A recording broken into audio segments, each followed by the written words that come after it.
ko talaga magkaroon ng sarili kong business. Kaya naisipan kong mag-try gumawa ng Graham bars. Dati po akong OFW for 10 years sa Hong Kong.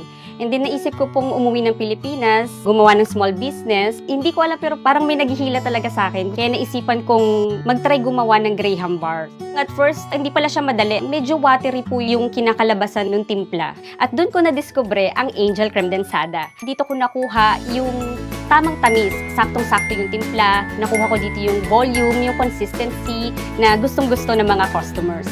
And then one day, nagulat na lang ako, nag-trending yung Graham bars ko online. And then dumami yung umu-order, dumami po yung mga reseller. So, isa po sa mga reseller ko na consistent din na umu-order sa akin yung nagtitinda sa may school. Sobrang lakas daw po ng benta sa mga estudyante.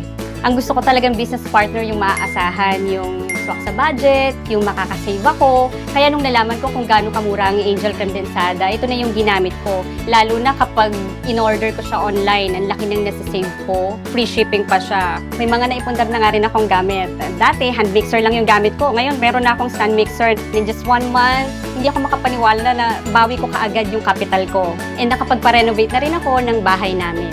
Sa mga gustong magnegosyo, huwag matakot mag-try. Dahil kay Angel, nagkaroon ako ng confidence na sumubok at magpatuloy.